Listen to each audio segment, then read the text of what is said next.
Hello everyone, welcome back to our channel. माझं नाव आहे दिनेश.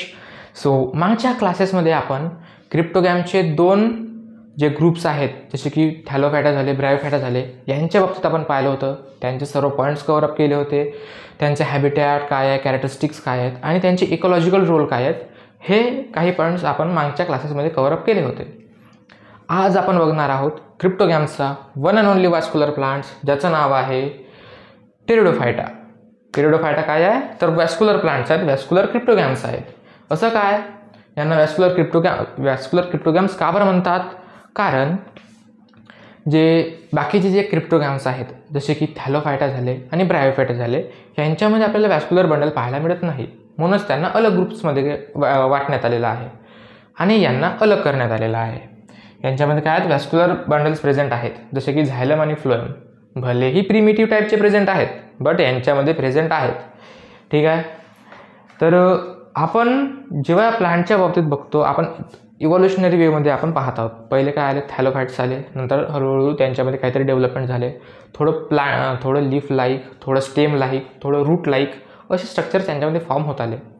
आणि हा असा ग्रुप आहे प्लांटचा ज्यांच्यामध्ये जे रूट्स आहेत, स्टेम्स आहेत आणि लीव्ज आहेत, हे प्रॉपरली डिफरन्शिएट झालेले आहेत. म्हणजे आपल्याला प्रॉपर पाहायला मिळतात की यांच्यामध्ये लीफ प्रेझेंट आहेत, यांच्यामध्ये स्टेम प्रेझेंट आहे, यांच्यामध्ये रूट्ससुद्धा प्रेझेंट आहेत प्रॉपरली. तर हा असाच एकमेव ग्रुप आहे क्रिप्टोग्रामचा, ज्याच्यामध्ये आपल्याला पाहायला मिळतात की जे ॲक्च्युअल रूट्स आणि स्टेम्स आपल्याला यांच्यामध्ये पाहायला मिळतात. तर इव्हॉल्युशनरी वेमध्ये तुम्हाला पहिले सांगलं, मॉडिफिकेशन्स होत आलेले आहेत. तर यांचा हे जे सर्वात पहिले आपल्याला पाहायला मिळाले, ते आपल्याला पाहायला मिळाले पॅलेझॉइक एरामध्ये. हे काही एरा आहेत, जसे की सिनोझॉइक एरा झाले, मेझोझॉइक एरा झाले. मेझोझॉइक एरामध्ये जसं आपल्याला डायनासॉर्स वगैरे पाहायला मिळतात, तर अशा टाईपचे काही एराज वगैरे आहेत. ते जुरासिक पिरियड वगैरे तुम्ही पिक्चर वगैरे बनले त्याच्यावरती तेच झालं. त्याच्यानंतर आलं पॅलेझॉइक एरा. पॅलेझॉइक एरामध्ये आपल्याला सर्वप्रथम टेरिडोफाइट्स पाहायला मिळाले. त्यांच्यामध्ये वॅस्क्युलर बंडल्स डेव्हलप झाले, प्रॉपर स्टेम आणि लीव्स प्रेझेंट आले. आणि यांचे जे लीव्स जेव्हा आपण स्ट्रक्चर पाहतो, पहिले हॅबिटॅट बघून घेऊ. हॅबिटॅट काय आहे तर हे ॲडव्हान्स्ड क्रिप्टोग्राम्स आहेत. यांना ॲम्फिबियनसुद्धा म्हणतात, यांना वॅस्क्युलर ॲम्फिबियनसुद्धा म्हणतात. कारण हे एकतर लँडवरती प्रेझेंट राहणारच, बट यांनासुद्धा गरज असते वॉटरची. जशी गरज ब्रायोफाइट्सला होती ना, ते लँडवरती प्रेझेंट राहत होते, बट त्यांना फर्टिलायझेशनसाठी आणि फर्दर त्याची लाईफ सायकल कंटिन्यूअस झाली पाहिजे याच्यासाठी त्यांना वॉटरची गरज होती. तसेच टेरिडोफाइटला सुद्धा वॉटरची गरज पडते फर्टिलायझेशनसाठी. म्हणून यांना वॅस्क्युलर ॲम्फिबियन्स म्हणण्यात येते. यांना वॅस्क्युलर क्रिप्टोग्राम्स पण म्हणण्यात येते आणि वॅस्क्युलर ॲम्फिबियन्ससुद्धा म्हणण्यात येते. ठीक आहे. हे दोन पॉईंट तुम्ही लक्षात ठेवा. यांचं हॅबिटॅट काय आहे, टेरेस्ट्रियल हॅबिटॅट आहे. मॉइस्ट सॉईल आणि शेडी प्लेसेसमध्ये पाहायला मिळतात. काही यांच्यामध्ये असे एक्झाम्पल्स आहेत, जसे की जे ॲक्वॅटिक आहेत, जसे की अझोला झाले, मार्सेलिया झाले. हे काही एक्झाम्पल्स आहेत जे की ॲक्वॅटिक आहेत. आणि सम एपिफायटिक आहेत. एपिफायटिक काय आहेत तर ते मी तुम्हाला मागच्या क्लासेसमध्ये एक्सप्लेन केलेलं आहे. एपिफायटिक म्हणजे दुसऱ्या प्लांट्सवरती ग्रो होणारे, नॉन पॅरासिटिकली. तर यांचेसुद्धा काही एक्झाम्पल्स आहेत. एपिफायटिक प्लांट्स ॲज अ लायकोपोडियम, असे काही एक्झाम्पल्स यांच्यामध्ये पाहायला मिळतात. म्हणजे टेरेस्ट्रियल्स मोस्टली जे यांचे प्लांट्स आहेत ते टेरेस्ट्रियल आहेत. काही ॲक्वॅटिक आहेत, काही एपिफायटिक आहेत. एवढं समजलं. जेव्हा आपण यांच्या बॉडीच्या बाबतीत बघतो, तेच सांगितलं मी, रूट, स्टेम आणि लीव्ज दोन्ही प्रेझेंट आहेत. यांचे जे लीव्ज आहेत ते त्यांचे दोन टाईपचे प्रेझेंट आहेत, ते आपण बघूच पुढे नंतर. यांच्यामध्ये प्रिमिटिव्ह टाईपचं वॅस्क्युलर बंडल प्रेझेंट आहे, म्हणजे ॲडव्हान्स टाईपचं नाही. जसं की आता मी तुम्हाला सांगितलं नाही, इव्हॉल्युशनरी बेसिसवर तर पाहत आहोत आपण. तर पहिले आता जर मी एक्झाम्पल देऊन समजवायला गेलो, पहिले आपल्याकडे ते मोबाईल कसे होते, टेलिफोनसारखे होते. एका जागी बसात, तार लावा त्याला, इलेक्ट्रिसिटीवर चालणार आहे आणि बोला. काही पुन्हा त्यांच्यामध्ये बदल आले, मग आले मोबाईल कीपॅडवाले, कोठेही जा, कोणाशी नाही बोला, अशा टाईपचं त्यांचं फंक्शन होतं. पण आपण कीपॅडवरतीच थांबलो का, त्यांना पुन्हा मॉडिफाय केलं. काही अल्ट्रा त्यांच्यामध्ये फंक्शन्स आले, काही एक्स्ट्रा फंक्शन्स आले जे की मोर युजफुल होते as compare to keypad phone. तर असं मोबाईलचं जे इव्हॉल्युशन आहे तसं झालं. तसंच प्लांटचं आलं. पहिले काय होती, साधं थॅलस स्ट्रक्चर होतं, नाही रूट्स होते, नाही स्टेम्स होते. हळूहळू त्यांच्या स्टेम्स आणि लीव्ससारखे स्ट्रक्चर त्यांच्यामध्ये फॉर्म व्हायला लागले. स्टेम्स सारखे, स्टेम्स नाही, जसे की ब्रायोफाइट्समध्ये. नंतर त्यांच्यामध्ये हळूहळू इव्हॉल्युशन झालं आणि ते बनले टेरिडोफाइट्स. त्यांच्यामध्ये वॅस्क्युलर बंडलसुद्धा प्रेझेंट आहेत, बट प्रिमिटिव्ह टाईपचे प्रेझेंट आहेत. अजूनपर्यंत त्यांच्यामध्ये फुल्ली डेव्हलपमेंट, फुल्ली मॉडिफिकेशन झालेले नाहीत, प्रेझेंट आहेत पण ते प्रिमिटिव्ह आहेत, जुन्यासारखे नाही का, कमी फंक्शन कमी इफेक्टिव्ह अशा टाईपचे हे वॅस्क्युलर बंडल्स प्रेझेंट आहेत यांच्यामध्ये. तर यांच्या वॅस्क्युलर बंडलमध्ये काय प्रेझेंट राहतं, झायलेम आणि फ्लोएम. आज तुम्हाला माहीतच आहे की वॅस्क्युलर बंडलचा जेव्हा आपण विचार करतो तेव्हा झायलेम आणि फ्लोएम हे दोन वॅस्क्युलर बंडल्स प्रेझेंट असतात. झायलेम काय करते तर वॉटर ट्रान्सपोर्ट करते आणि फ्लोएम काय करते तर फूड ट्रान्सपोर्ट करते, मिनरल्स ट्रान्सपोर्ट करते बॉडीवर पूर्ण. म्हणजे जसं आता की फूड तयार होत आहे लीफमध्ये, तर लीफपासून बाकीचे सुद्धा प्लांटचे पार्ट्स आहेत, स्टेम झालं, रूट झालं, अशा वेगवेगळ्या पार्ट्सपर्यंत जो फूड ट्रान्सपोर्ट करायचं काम करते फ्लोएम. तर यांच्यामध्ये काही अर्धे स्ट्रक्चर प्रेझेंट राहतात, पूर्णपणे मॅच्युअर्ड नाही आहेत, पूर्णपणे डेव्हलप झालेले नाही आहेत. तर यांच्यामध्ये झायलममध्ये काय असतात तर यांचे दोन एलिमेंट्स असतात, दोन असे कंपोनंट असतात मेन, की जे वॉटरला ट्रान्सपोर्ट करण्यामध्ये मदत करतात. हायली ॲडव्हान्स्ड प्लांट्समध्ये असं असते. पण यांच्यामध्ये फक्त एकच कंपोनंट प्रेझेंट राहते ज्याचं नाव आहे ट्रॅचिड्स. काय आहे तर यांच्यामध्ये फक्त ट्रॅचिड सेल्स प्रेझेंट राहतात जे की मदत करतात वॉटरच्या ट्रान्सपोर्टमध्ये. यांच्यामध्ये वेसल्स प्रेझेंट राहत नाहीत. वेसल्स हे एक इफेक्टिव्ह कंपोनंट आहे, काय म्हणतात त्याला, वॅस्क्युलर बंडल्सचा, ज्याच्यामुळे चांगल्या रीतीने वॉटरचं ट्रान्सपोर्ट होते. हे अँजिओस्पर्म्समध्ये सुद्धा प्रेझेंट राहतात, बट हे टेरिडोफाइट्समध्ये प्रेझेंट नाही आहे. हे तुम्हाला लक्षात ठेवण्याची गरज नाही, फक्त एक्स्ट्रा म्हणून तुम्हाला सांगता का बरं हे प्रिमिटिव्ह आहेत बा म्हणून. यांच्यामध्ये CO2 प्रेझेंट नाही राहत, पण CO सेल्स प्रेझेंट राहतात. जर दोन्ही प्रेझेंट आहे तर थोडं चांगलं मॉडिफाईड झालेलं आहे, जसे की अँजिओस्पर्म्समध्ये हे दोन्ही टाईपचे कंपोनंट्स प्रेझेंट राहतात व्हॅस्क्युलर बंडलचे. ठीक आहे. फ्लोएम्समध्ये काय प्रेझेंट राहणार, फक्त CO सेल्स प्रेझेंट राहणार, आणि झायलेममध्ये फक्त ट्रॅचिड्स प्रेझेंट राहणार. ठीक आहे. तर पुन्हा याचे आपण जेव्हा बॉडी बघतो तर यांच्यामध्ये आपल्याला ॲडव्हेंटिशियस टाईप्स ऑफ रूट सिस्टीम पाहायला मिळते. 3 टाईपची रूट सिस्टीम्स आहेत, तसे तर खूप सारे आहेत, पण आपण मेनली 3च बघतो. टॅपरूट सिस्टीम, फायब्रस रूट सिस्टीम आणि ॲडव्हेंटिशियस रूट सिस्टीम. ॲडव्हेंटिशियस रूट सिस्टीम म्हणजे आपण पाहिलं की फक्त रूट पार्टपासून जो रूट ॲक्सिस आहे खालून नाही का, तेथूनच रूट्स फॉर्म होतात मेनली. बट असे काही प्लांट्स आहेत जसे की मेज झालं, मेजचे जे नोड्स आहेत तेथून सुद्धा जे रूट्स फॉर्म होतात. बन्यान ट्री झालं, बन्यान ट्रीचे जे पारंबे आपण बघतो ना, ते सुद्धा एक रूट्सचं टाईप आहे. तर अशा टाईपचे जे रूट्स आहेत जे की रूट ॲक्सिसपासून फॉर्म न होता प्लांटच्या कुठल्याही बॉडीपासून फॉर्म होतात, अशा टाईपच्या रूट सिस्टीमला किंवा रूट्सला ॲडव्हेंटिशियस रूट्स असतात असे म्हणतात. ठीक आहे. ॲडव्हेंटिशियस रूट सिस्टीम झाली. Stem may be aerial or underground. आता यांचा जो स्टेम्स आहे, स्टेम तर एक तर फॉर्म झाला आहे, आता 2 टाईपचं प्रेझेंट राहणार यांच्यामध्ये. एक तर अंडरग्राउंड, म्हणजे असे काही स्टेम्स जे मॉडिफाय झालेले आहेत की जे अंडरग्राउंडसुद्धा प्रेझेंट राहतात, जमिनीच्या खालीसुद्धा ते स्टेम्स प्रेझेंट राहतात. आणि काही एरियल आहेत. एरियल जे स्टेम्स आहेत ते मेनली क्लाइम्बिंग वगैरे असे फंक्शन्सला ते जास्त मॉडिफाईड असतात, म्हणूनच त्यांना एरियल स्टेम्स वगैरे असे म्हणतात. हे फारसं आपण केव्हा बघू, हे मॉर्फॉलॉजी ऑफ फ्लावरिंग प्लांट्स, तुम्हाला 5वा चॅप्टर आहे आय थिंक, त्या चॅप्टरमध्ये आपल्याला हे डिटेलमध्ये बघायचं आहे. तर हे तुम्ही फक्त ॲज ओव्हरलुक करून ठेवा, लक्षात ठेवा फक्त.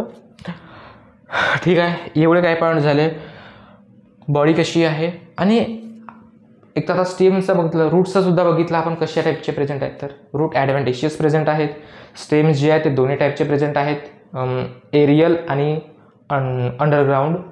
ठीक आहे. आता आपण बघू लीफ्सच्या बाबतीत. लीफ यांच्यामध्ये दोन टाईपचे प्रेझेंट राहतात. एक स्केली, सिम्पल अँड सेसाईल, जसे की आपल्याला पाहायला मिळतात इक्विसॅटममध्ये. बट एक अलग टाईपचा जो लीफचा टाईप आहे तो आहे पिनेट टाईप, जो की अशा तऱ्हेने दिसतो. या टाईपच्या जे लीफ्स आहेत त्यांना फिदर लाईक स्ट्रक्चर म्हणून तुमच्या टर्म दिली आहे, फिदर लाईक म्हणजे काय तर जसं आता कोणी पक्ष्याचं जर तुम्ही पंख पाहायला गेला नाही का, तर त्यांच्यामध्ये काय असतात, एक मिड लाईन असते आणि साईडला असे थ्रेड लाईक, व्हाईट म्हणा किंवा कलर तो डिपेंड करते, असे थ्रेड लाईक बारीक बारीक धाग्यासारखे असतात फिदर्स. तर अशाच काहीतरी टाईपचा तो स्ट्रक्चर राहतो. तर हा एक फर्नचा लीफ आहे, फर्नचे लिफलेट्स आहेत. तर हे तुम्ही बघून घ्या. ठीक आहे.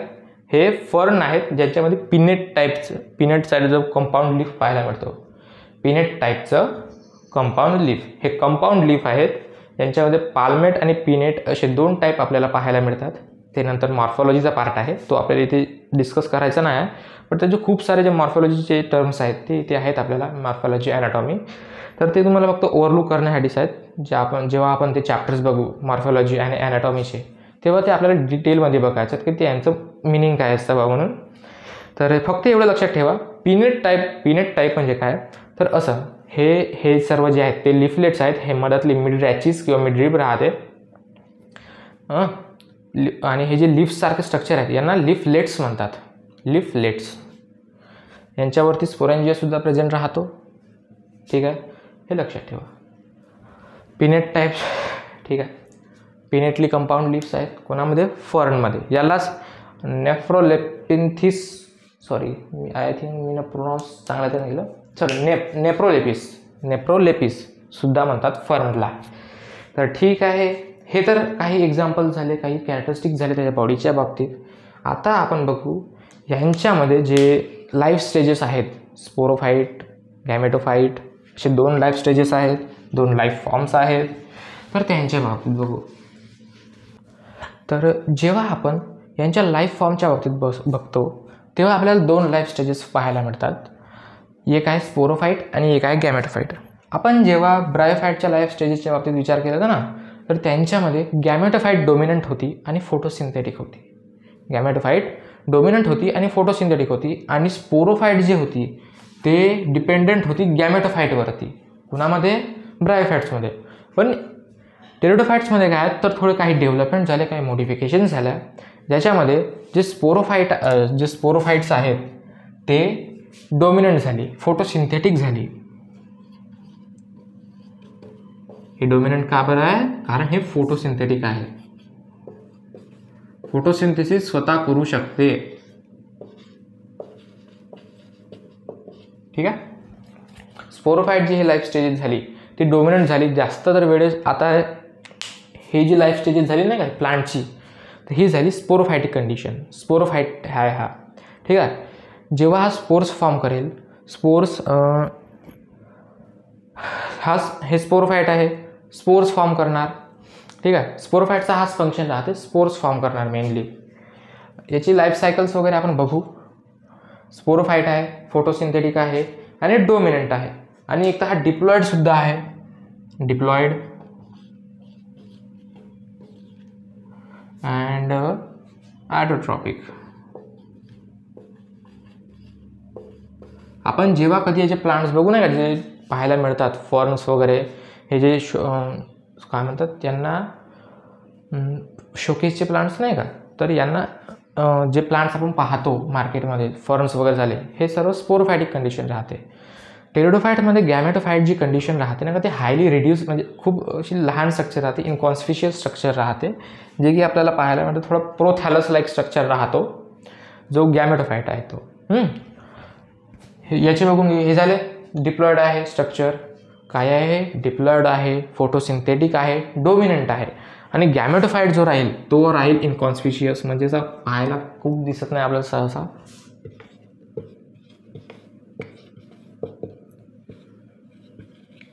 आय होप मला स्पेलिंग बरोबर लिहिलेली आहे. इनकॉन्स्पिशियस हॅप्लॉइड राहतो. याच्यावरती आपल्याला जास्त दिलेलं नाही सिलेबसमध्ये, पण मी आपल्या मतानं सांगतो, तुम्हाला थोडं लक्षात आलं पाहिजे. प्रोथॅलस फॉर्म करते. ठीक आहे. हा पण राहू द्या. ठीक आहे. प्रोथॅलस फॉर्म करते.